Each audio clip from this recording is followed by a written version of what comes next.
Iremos iniciar as atividades desta sala, que é sobre práticas em estudos da tradução e interpretação de línguas de sinais. Gostaria de convidar a mediadora Isabelle Flor.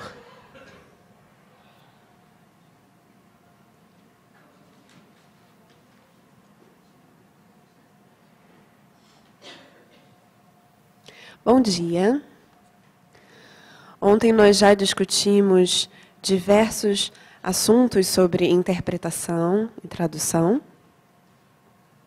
E hoje gostaríamos de convidar dois palestrantes sobre o tema Construindo o Enem em Libras, equipe de tradução do caderno de matemática. Convidamos, então, a senhora Janine Oliveira, que o sinal é esse.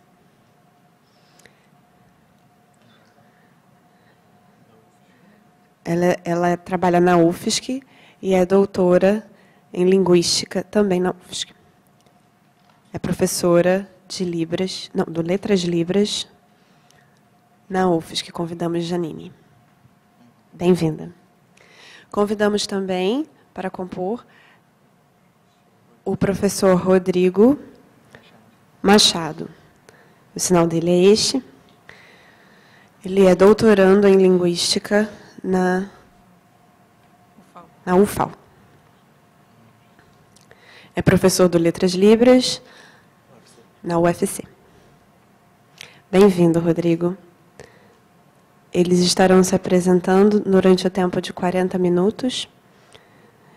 E vocês podem aproveitar após esse momento para fazer perguntas. Boa palestra. Olá, tudo bom? Olá. Eu já fui apresentada, esse é o meu sinal, e nós dois vamos falar sobre esse tema, que é sobre matemática, que é na construção do Enem. A estética, e tem a participação do professor Paulo André, no nosso grupo especial falando sobre matemática. Pode passar o slide. Então, vou começar rápido, só para vocês entenderem o contexto da construção do Enem em Libras, que é obrigatório ter uma explicação sobre o nosso trabalho, que é importante ter esse trabalho em equipe. Se não falar isso, as pessoas brigam comigo. E a FENES briga comigo. Então, temos lutado muito por isso e conseguimos. Conseguimos, através de um processo no INEP. Então, conseguimos e eles liberaram o Enem em Libras. O Enem, ele começou, já tem um tempo, na verdade, a gente já sabe que a comunidade surda e a FENES estão lutando para conseguirem, e o INEP liberou o Enem em Libras, que a prova seja em Libras, mas o INEP, ano passado, em contato com a UFSC, e sempre em contato, UFSC e INEP, e tentamos fazer vários relatórios, então, desconhecimento deles, então a gente especificou para dar segurança para o INEP, para eles, então, aceitarem a prova em Libras. Então, é importante esse movimento, né, das lutas, das militâncias, para poder conseguir. E em 2006, o INEP foi até a UFSC, 2016, perdão, e nós organizamos os estudos, fizemos uma preliminar, fizemos um estudo preliminar para mostrar, para apresentar a eles como seria essa prova para tradução em Libras. E resumimos essa tradução em 60 perguntas para ter uma comparação de como é que seria uma prova, para ver o tempo de cada uma, né? Para só um tempo de cada prova. Então, a gente fez uma comparação com uma tradução em Libras. E em 2017, então, foi liberada essa prova em Libras, com tradução em Libras. Então, só explicar rápido como é que foi esses estudos preliminares Só para vocês conhecerem, olha, passa o próximo slide, por favor. Por exemplo, a gente escolheu uma pergunta para mostrar ao grupo do INEP, para eles reconhecerem o tipo de pergunta que vai ser mostrado na prova. E tem as mesmas alternativas, A, B e C, e tem uma pessoa presente no vídeo que precisa escolher, tem o enunciado, tem o enunciado e tem o vídeo. Então, o candidato escolhe a melhor alternativa. E tem que ter um link com a pergunta. E uma pergunta simples, tem que estar bem formulada, porque é em Libras. Então, a Libras ela só vai mostrar o enunciado da prova. Solta o vídeo, por favor.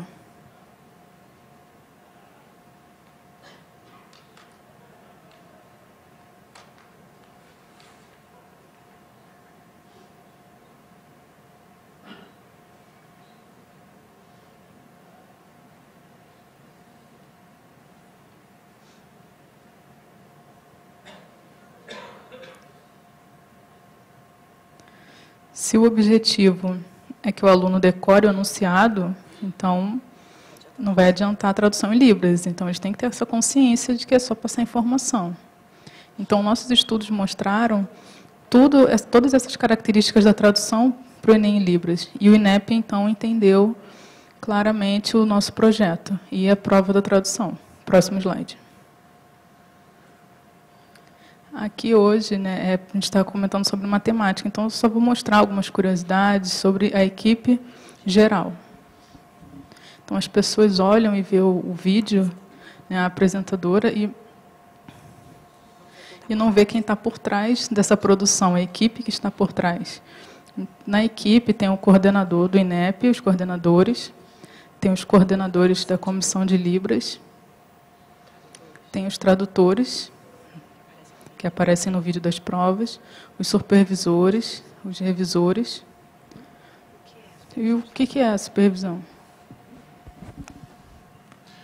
Eu sou tradutor, mas como que funciona? Qual é a função desse supervisor? Ele tem a responsabilidade de, tal como aluno, verificar se a sinalização está clara, se tem alguma dificuldade, se preocupar se a tradução do português para Libras está equivalente, se teve alguma opressão, algum salto, supressão. Então, essa visão do supervisor traz segurança para aquele material, para ver se está tudo adequado, e a partir do ok, ele vai passando para outras cenas. Os supervisores, eles são diferentes dos revisores. Os supervisores são diferentes dos revisores, porque na hora o supervisor dá uma segurança e os revisores eles atuam após a filmagem, sem o papel, apenas observando o vídeo sendo passado em Libras. Então, os revisores eles vão entender pelo contexto e, então, se dá para compreender, ou então eles fazem uma comparação numa segunda... E eles comparam com o texto-fonte, para eles terem uma compreensão do vídeo. Na segunda vez, nessa comparação com o texto, para ver se tem um link, se o conteúdo é equivalente, então o trabalho e as funções são diferentes. Só fazer uma complementação, o trabalho de tradução que a gente faz, essas discussões, não são separadas. É uma equipe que vai trabalhar junto, verificar qual é o sinal mais adequado, se a estrutura está ok. E aí, a partir desse momento, o supervisor vai sentar e acompanhar para verificar. E também verificar o documento, o registro daquilo. A estrutura de trabalho ela é complexa. Então, vai ver se aquilo que foi marcado, se foi registrado, está aprovado, se não está, vai anotar, depois vai colocar aquilo na cena para auxiliar a planilha de edição. Então, tem toda uma questão de controle da filmagem e avaliação se o processo está indo de maneira adequada. E isso não de maneira...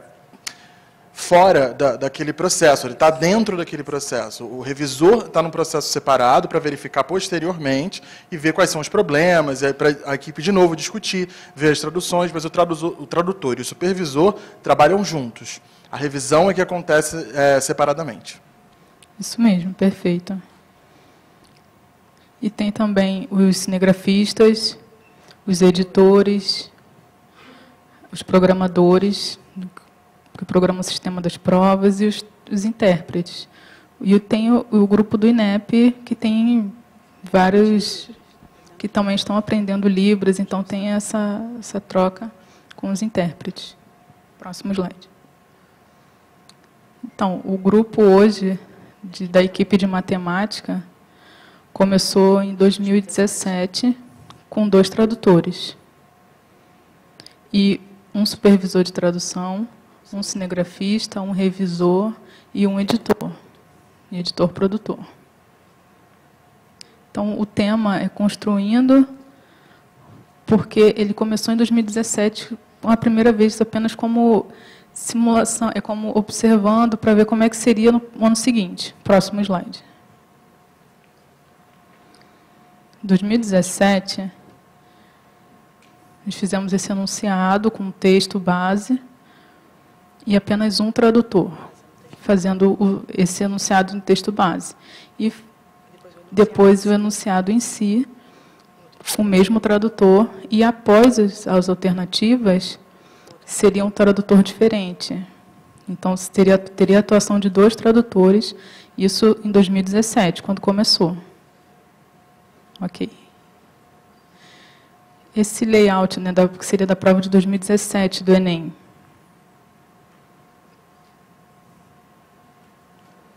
Em 2018 já mudou um pouco.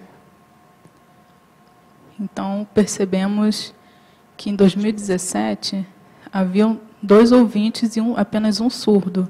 Mas por que não começou mais importante? Porque assim, estavam preocupados mais com conteúdos, com a formação deles em matemática. Então, tivemos essa interação apenas com um surdo em 2017. Então, percebemos que seria mais importante a atuação de mais surdos.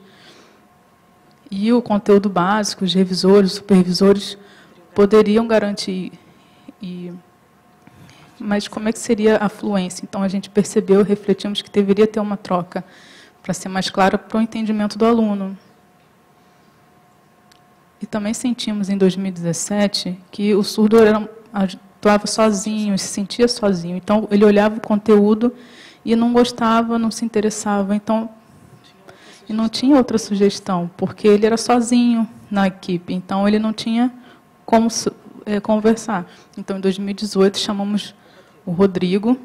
Então, ele começou o Rodrigo e o Paulo André. Então, tivemos essa troca com eles 2 e foi muito bom. Então, conseguimos ter esse apoio, e a gente só ficava olhando e babando por eles, porque um concordava com o outro, e corrigiam, trabalhavam juntos, e era um trabalho incansáveis. Então, era muito melhor ter essa troca, essa ajuda entre si. Então, conseguiam garantir o melhor a fluência em Libras. Então, o Paulo André deu uma segurança a mais e foi um alívio para a gente.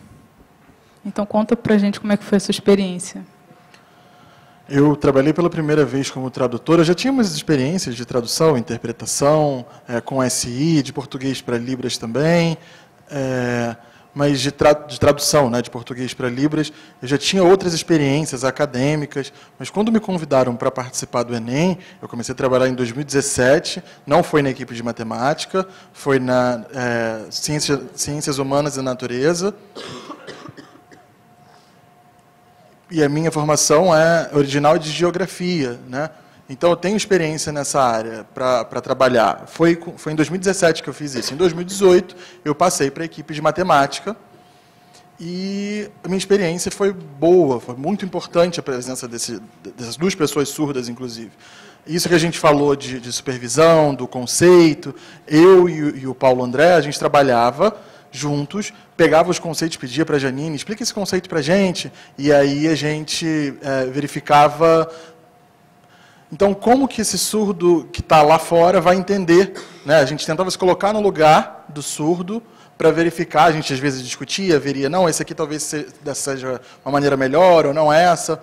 E eu sou de Fortaleza, o Paulo André é do Rio, então a gente ficava preocupado com variação linguística do sinal. Eu conheço a variação em diversos lugares do Brasil, e a gente ficava tentava escolher uma que fosse talvez mais padronizada, evitar usar um sinal muito específico, uma terminologia muito específica, porque senão as pessoas não iam alcançar, talvez. E aí, e como é uma abrangência nacional, então a Janine ficava olhando, verificava se estava ok, a gente discutia e, por fim, a gente fazia essa filmagem. Foi uma experiência muito positiva. Eu, como surdo, e o Paulo André também, a gente tinha uma experiência muito boa, uma relação muito boa, e a Janine com formação em matemática. Então, esse é o layout da prova de 2018, como vocês podem ver. Já mudou, até chamou mais atenção.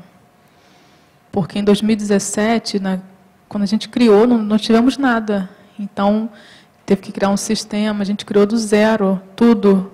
Então, um tempo muito apertado. Então, agora a gente já conseguiu melhorar, a gente conseguiu consertar e evoluir e inserir algumas coisas. Também, em 2018, teve uma mudança com relação ao texto base. Tivemos um tradutor, o Paulo André, e na hora das perguntas e das alternativas, trocaram para um segundo tradutor, para criar um contexto com a pergunta. Porque, às vezes, o aluno olhava, em 2017, tinha o tradutor sinalizando, mas não tinha relação com as perguntas e não tinha contexto.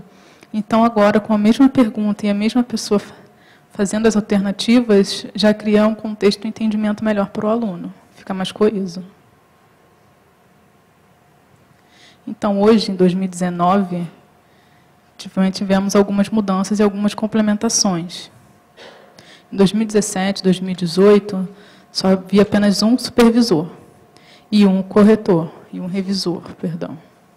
Então, percebemos que precisamos melhorar. Então, trocamos para 2 revisores, porque um revisor era ouvinte. Então, porque ficava preocupado com o português, né? Como é que seria essa relação, se seria coerente com a Libras. Então, conseguimos mais um revisor surdo para ter um apoio para eles. Então, em 2019, tivemos mais alguns revisores na equipe.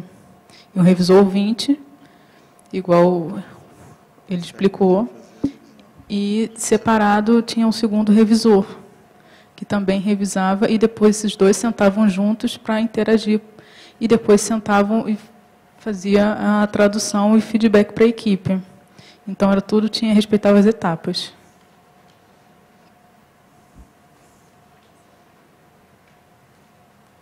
Então, vocês podem ver que alguns temas, algumas informações, algumas decisões tradutórias que ocorreram na equipe. E algumas coisas foram diferentes. Em 2017, Paulo André e o Rodrigo Rosso, eles discutiram juntos e decidiram o quê? Que precisavam ser tudo em Libras. Então, até as fórmulas matemáticas, as equações, tudo precisavam ser passados para Libras. Então, ficamos preocupados em como passar essa informação para o professor das escolas do Brasil inteiro. Como eles iam receber, e seria só apontamentos?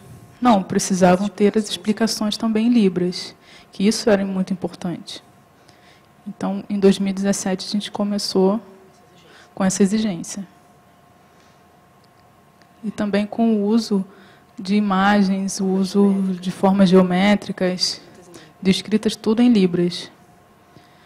E símbolos também. O uso da imagem próxima ao tradutor, igual eu mostrei antes do Paulo André, que tinha a imagem descrevendo o que estava ao lado dele, para ter um entendimento claro também. E também o vocabulário. Como é que seria o vocabulário então a gente pesquisou se tem ou se não teria, se tem esse sinal. Então a gente pesquisou e conseguiu pegar alguns sinais que são mais usados na internet. Pesquisamos também antes em outros estudos que fizemos, e alguns sinais que a gente encontrou nas escolas, no contato com as escolas. Então a gente discutiu, ficamos preocupados sobre como mostrar esses sinais. Com relação às escolhas de sinais, a gente entrava em contato com escolas, tinha acesso a dicionários, mas na hora de fazer a prova, a gente pensava assim, se a gente for usar o sinal de uma escola, talvez não vai atingir as outras escolas, porque é um sinal específico daquele lugar. Então, essa era uma preocupação nossa. A gente vai usar uma terminologia muito específica? Não, vamos tentar fazer de uma maneira mais flexível, mais visual, que fique mais claro, né? O entendimento mais visual para o aluno. Então, fazer as formas geométricas talvez fosse mais interessante. E aí, a partir de 2017, porque em 2017 a gente não tinha muita experiência, né? Faltava material, faltava tudo. Então, foi um processo de construção, de vocabulário, inclusive. E aí, os sinais que eram inadequados, a gente passou já a melhorar em 2018, e agora, em 2019, a gente já tem esse arcabouço, né, de experiência. E aí, inclusive, ele é a nível nacional, e a gente consegue, de alguma maneira, talvez, padronizar essa terminologia em Libras. Nós ficamos preocupados, se a gente ficar preocupado muito com sinal, com terminologia, talvez a gente não vá alcançar o público-alvo dessa prova. Então, essas estratégias de utilizar mais visualidade, fazer referências àquelas imagens, não é simplesmente fazer uma tradução específica do que está sendo exatamente lexical, talvez. Não é uma imposição, queremos que seja algo natural.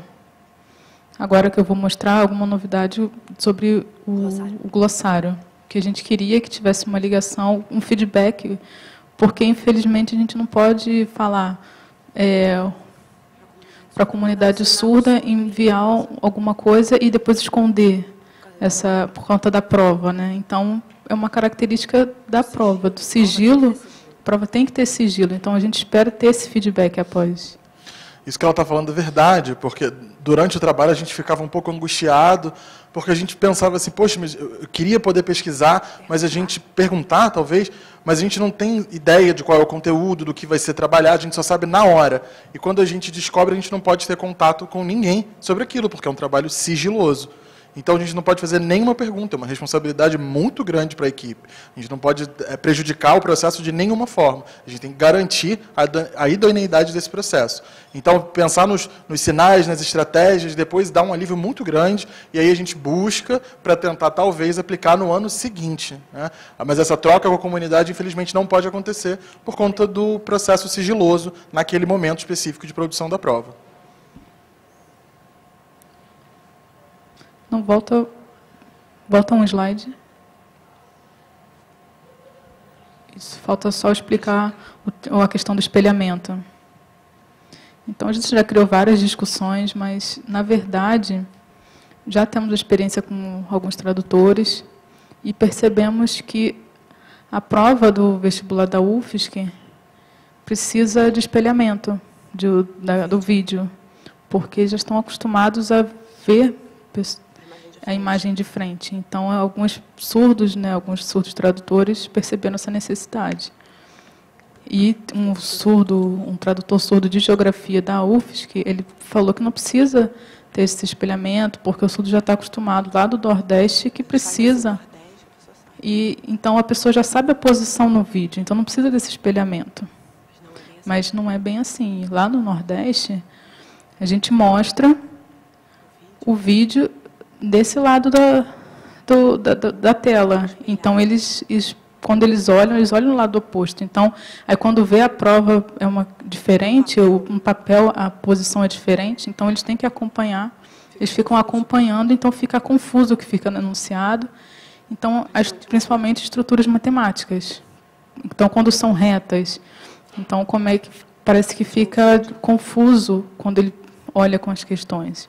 Então, a gente já mostrou as imagens, fizemos algumas adaptações, mas no Enem, no começo do Enem, precisaria ter esse espelhamento das fórmulas.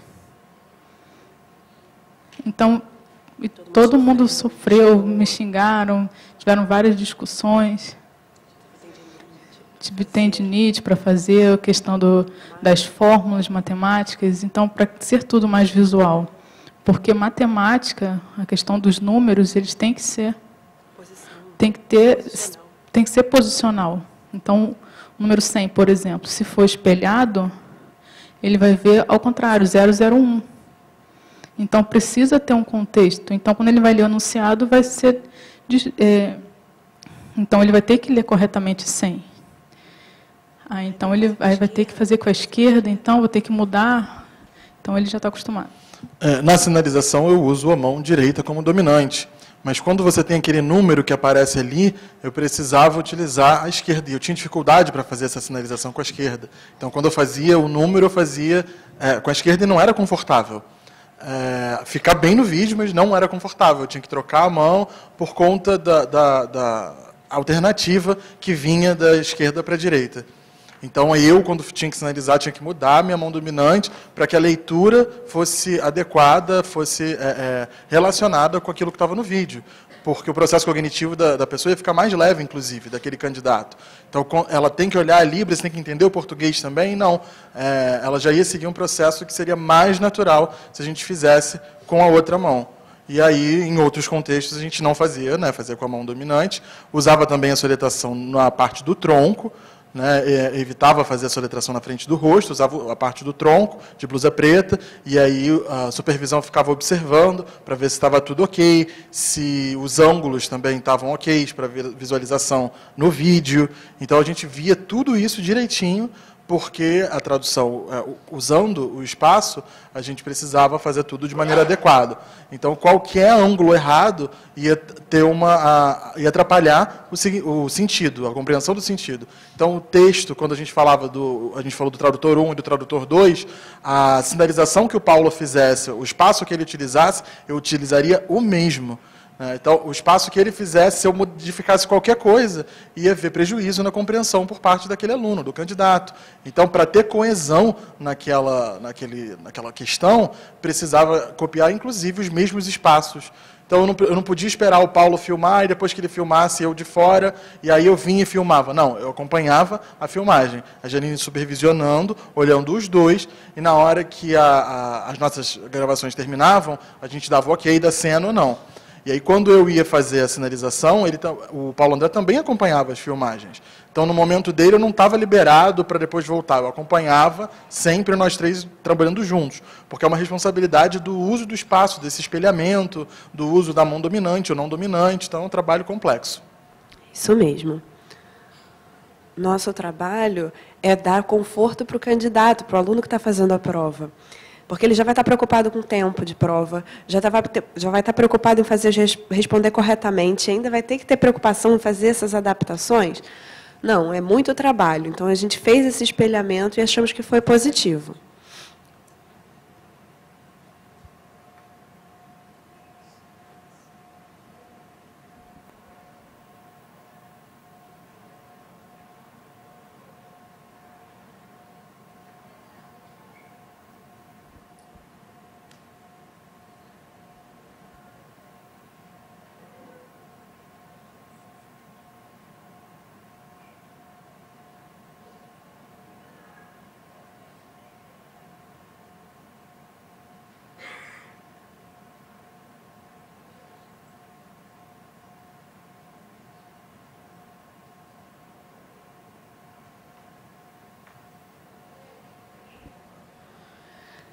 Isso que ele falou, está apresentando, é muito legal, porque ali você vê em português tem sentido horário e anti-horário, né? E aí tem que fazer espelhado ainda para dizer que é sentido horário e anti-horário. Mas aí quando ele faz dessa maneira, fica fácil perceber do que ele está falando. Foi uma preocupação em fazer certo para conseguir seguir o que estava dito no enunciado. Tivemos que fazer várias vezes o mesmo take, até a gente conseguir ver na revisão que estava tudo bem. A gente fez espelho. Então, não foi uma coisa que foi simples de fazer. Tiveram algumas falhas, a gente teve que voltar depois da revisão para refazer. Uma questão também é que, quando a gente está batendo papo, a gente está falando, conversando, é fácil você verificar se a pessoa está entendendo, se não está. Agora, no vídeo, a gente tem uma vez para fazer de maneira padronizada. Então, a gente tem que pensar assim, mas será que a pessoa vai entender? A gente não tem esse feedback no momento. Então, a gente tem que verificar na hora uma maneira. Então, a gente pensou, então a câmera vai ficar posicionada na parte de cima, porque é onde as câmeras de vigilância ficam. Então, a gente coloca ali para entender de maneira clara, e não é um sinal formal, marcado, sinalizado. Não, a gente vai colocar aquela câmera ali e vai pensar como que na Libras vai ficar adequado. Então, a primeira posição é assim, a segunda é dessa outra forma.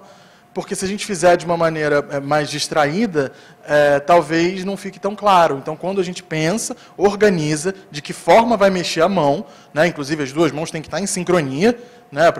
Qual é o movimento que traz para a direita ou para a esquerda, para mostrar a angulação daquela câmera, qual o grau, para saber. Então, se for uma angulação muito maior ou uma angulação menor, esses graus são maiores ou menores, e isso é mostrado no movimento da mão, de maneira visual. Então, às vezes, na hora da gente fazer a tradução, fica até uma coisa mais resumida, mais sintética do que na língua portuguesa, que às vezes tem que explicar muito mais, dependendo da questão. Mas isso é uma questão linguística, né? A diferença entre as línguas. Às vezes você precisa ter mais detalhes na hora da tradução, às vezes menos. Ali no texto, por exemplo, você vê um texto muito grande em português e na hora da sinalização é uma coisa muito mais rápida. Então, isso é muito interessante, essa experiência, inclusive. Agora, na prova de 2019, agora que já foi divulgada, posso falar, né? A gente passou por situações muito engraçadas, como essa que ele explicou, né? Na questão da câmera de vigilância, a gente já conhece. Então, a gente pôde fazer assim. Mas, em 2019, o que aconteceu? Tinha uma pergunta sobre Tinder. Né? O pessoal conhece o Tinder? Cara, foi muito engraçado, porque ele não conhecia esse aplicativo, ele é casado. Né? Eu não sabia o que era Tinder. Eu tive que explicar para ele. O que é isso? E aí a equipe, chamamos todo mundo da equipe para explicar como é que paquerava no Tinder e como é que funcionava. Aí ele ficou, é mesmo? Isso acontece? Acho que eu vou criar um, hein? A gente falou, isso vai dar problemas. O sigilo da prova, é sua esposa. Como é que vai ficar? Não posso falar até novembro, que é quando a prova for, né? E aí foi muito engraçado a gente conversando sobre essas coisas. Muita gente falava, olha, o Rodrigo criou Tinder, como assim? E o pessoal começava a comentar essas coisas. E aí ele falou, imagina se isso acontece. Aí ele falou, não vou fazer. Não, peraí. Aí a gente começou a conversar, a explicar essas questões, tudo isso só para a gente fazer a tradução. Entendeu? Então foi muito engraçado. Então, por isso que é importante essa experiência, né? Então, esse termo Tinder eu não conhecia. Na hora da tradução, às vezes eu olho e falo, não sei o que é, passo. Não, eu sei que é um aplicativo de paquera, e aí você vai dando match com as pessoas. Então, depois de saber isso, eu podia trazer isso para a Libras de maneira mais clara, mais fluida.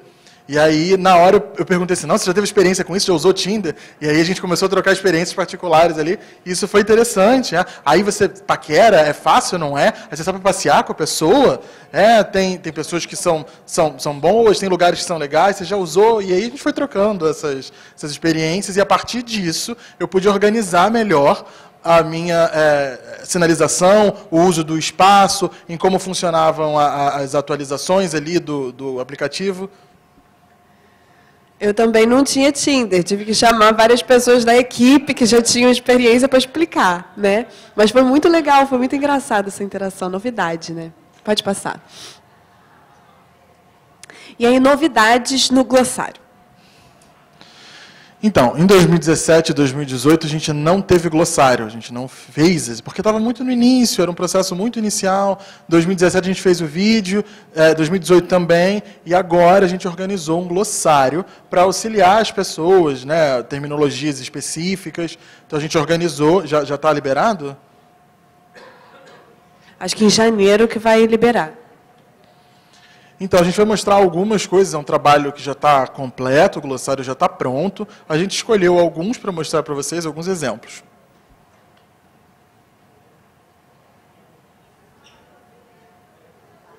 Pode passar, vamos passar mais rapidinho por causa do tempo.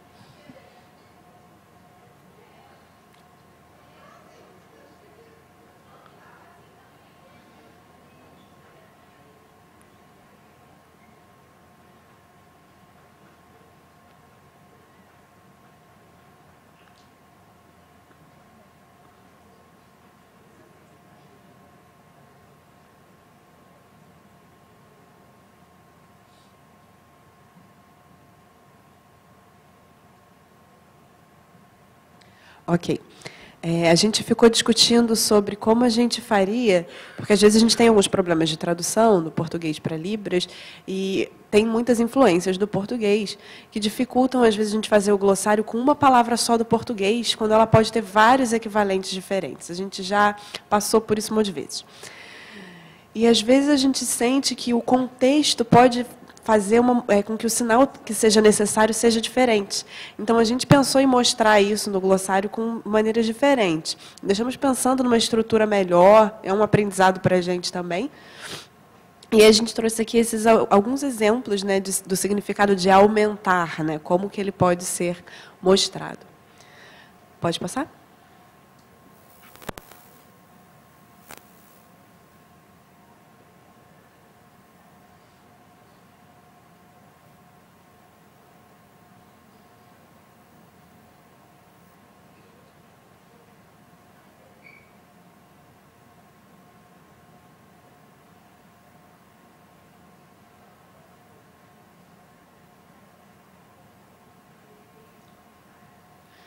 Então, ele mostra o sinal de que, que as vendas aumentaram. Depois, ele faz esse sinal para aumentar.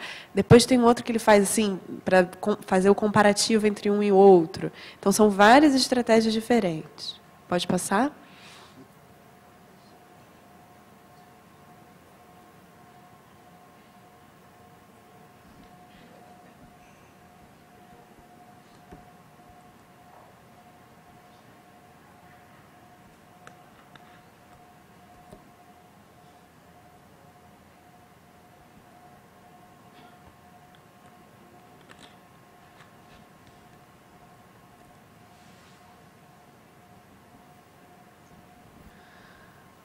Então, ele fala, se você quiser aumentar a quantidade, aí ele faz assim e coloca os valores, diminuindo. Ou se você quiser diminuir, aí ele faz esse sinal. Ou se você quiser aumentar, aí ele já faz esse outro sinal. Não é só fazer o sinal, ó, diminuir o sinal é esse. Aumentar é esse sinal, e pronto. Não é só isso, né? E também é importante que, na estrutura da língua portuguesa, que a gente saiba que, na hora da tradução, isso, às vezes, vai ser invertido, vai ser alterado para ficar de maneira clara. Então, quando a gente faz essa coisa da parcela, a gente deixa essa mão aqui como boia, e aí faz a sinalização de que aumentou o número de parcelas, ou de que diminuiu, e que o valor aumentou, que o valor diminuiu, para ter essa coesão na hora do entendimento. Como o fim está chegando, né, está acabando o nosso tempo, a gente pensou sempre no perfil do aluno que ia fazer isso. Então, por isso tomamos essas decisões. Nossa preocupação e nossas discussões na tradução eram essas. E a gente também sempre precisa pensar na questão da política educacional, né, como resolver... há questões no ensino básico, né? Então, acho que tem só mais um, pode passar. Próximo. Aqui, por exemplo, onde começou o seu contato em Libras, né? E você vê a maioria na escola.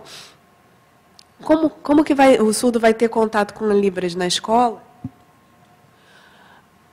Então, às vezes, a pessoa não vai conseguir entender se for uma sinalização muito rápida. Ela precisa de uma sinalização mais devagar. Então, a gente pensou nesse perfil na hora de pensar a nossa prova, a tradução para a prova.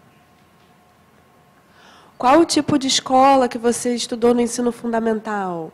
E aí tem algumas variações de respostas. Se a escola não tinha intérprete, se a escola tinha intérpretes, se tinha muitos surdos na escola. Próximo. E aqui a gente já vê um pouco diferente. Na maioria das escolas inclusivas tinham intérpretes, né? Uma pessoa só respondeu no opinário. Se perguntou se tinha intérprete, ela falou que o intérprete sabia Libras. Falou, tem intérprete de Libras, mas ele não sabe Libras. Aí, como assim? E aí a gente precisava acrescentar isso na pergunta, né? Como assim? Muitas questões, pode passar. Se você já tinha feito prova em vídeo, a maioria nunca tinha feito. Né? Alguns já tinham respondido que sim, talvez por causa no segundo dia está sendo feita a pergunta. se a pessoa entendeu o vocabulário, se estava certinho, a maioria disse que entendeu, alguns não entenderam. E aí a gente precisa saber ainda por quê, qual é o motivo desse não entendimento, né? Falta dado, pode passar. Se vocês tiverem sugestões de sinais, como melhorar, como fazer um trabalho melhor, por favor, mandem para a gente, né, a coordenação ali do INEP. Nós aceitamos essa ajuda e agradecemos. Aproveito também para agradecer uma pessoa que participou da equipe, que teve nos bastidores, que é o Tiago. Nós amamos o Tiago por todas as revisões de matemática que ele fez para a gente. Muito obrigada. Perfeito. Muito obrigada.